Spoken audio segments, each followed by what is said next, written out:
It's September 16th, just after 11:15. Just got out of court on the oral arguments regarding the deposition of Kathryn Leathers. For those of you who've been following, Silent Majority Foundation versus Inslee was whether or not Jay Inslee actually followed the law in making emergency proclamations issued in March of 2022. The question before the court was whether or not we had the ability to or need to depose Kathryn Leathers, who's Jay Inslee's general counsel.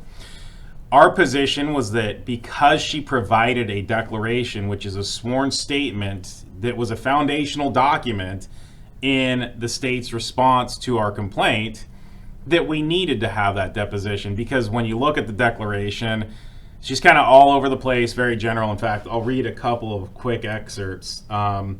She addresses the importance of someone being vaccinated versus unvaccinated. Again, this is March of 2022, after the CDC has said vaccinated and unvaccinated contract and spread the disease alike. Okay? She references 11 sister states and the federal emergencies. Okay, how does that have bearing on Jay Inslee? Jay Inslee constantly, I like this one, considered changing conditions to determine whether a state of emergency still exists and whether emergency proclamations need amendment. I noted that to the court. So the foundational question was whether or not we should depose her because she's protected as his attorney. And the court said she was going to grant the state's stay. I think this is very important, until October 7th.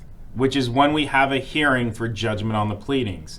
What that means is if we're successful in challenging this case all the way through October 7th, and there's only 2 pleadings, ours and the state's, and then we have oral arguments on the October 7th. If we're successful on the 7th, the door's open for the deposition. Specifically, the judge, and I want to say one thing that I pointed out, she said, notably, Miss Leathers provided that declaration. That was a key point.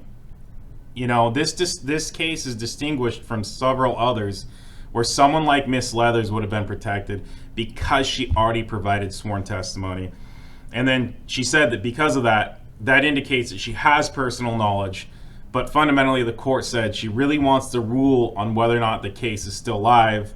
That's because Jay Inslee's told us that he's going to end the emergency on Halloween. So, it was a great day.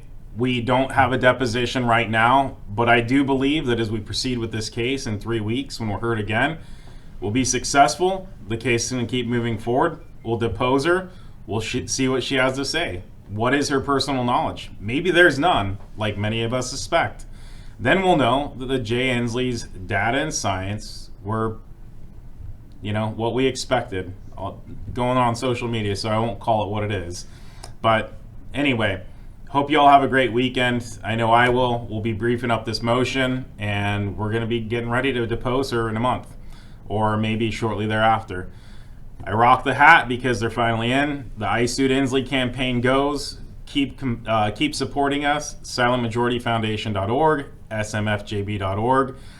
Get your swag. Rep it as a proud plaintiff, a defiant declarant, or as just someone who loves Silent Majority Foundation and freedom. God bless. Have a great weekend.